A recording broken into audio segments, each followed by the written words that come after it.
Okay, so starting with a 2001 Audi A4. That's my project.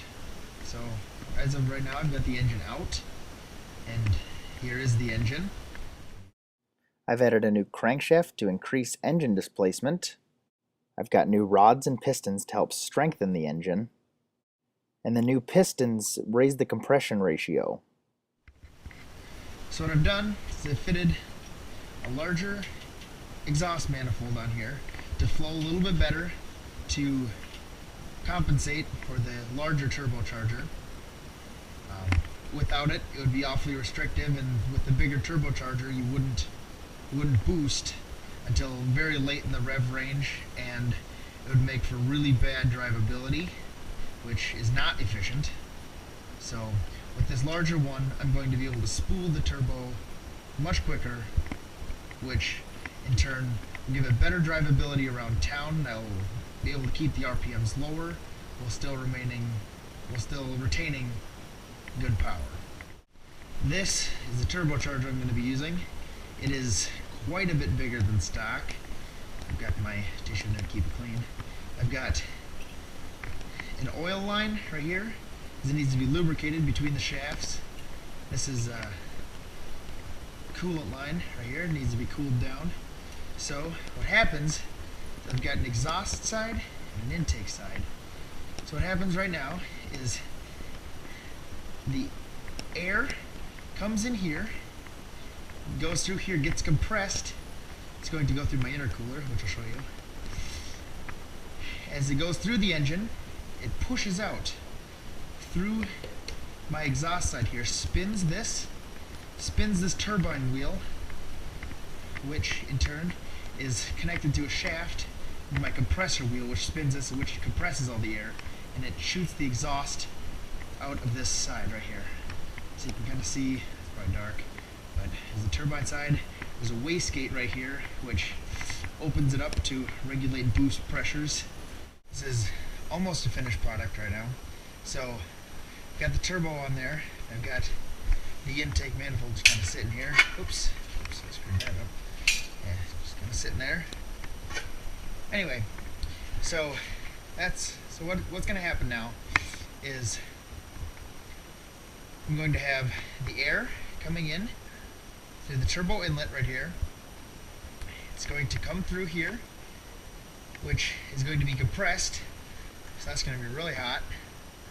So it's going to come through here, and it's what's called an intercooler, which is this piece right here, and I've upgraded it due to a bigger turbo size and a lot more airflow, being that ethanol has a lower heat density than regular gasoline, so you actually need to use a bit more. Although it's cheaper, you need to use a bit more, and it's actually got a higher octane equivalent than regular pump gas, so meaning you can run more boost on the same gas due to the higher octane, so it's not going to detonate as easily.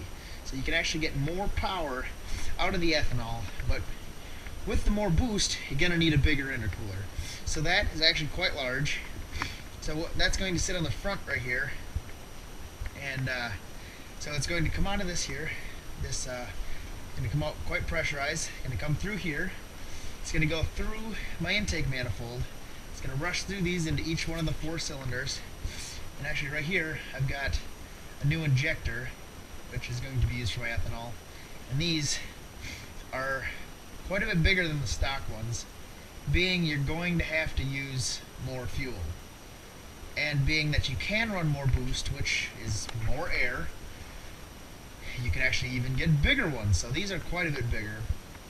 These are actually 500 cc per minute injectors, which is probably triple the size, but it's not, well, getting more efficiency with the turbocharger is not exactly what I'm doing.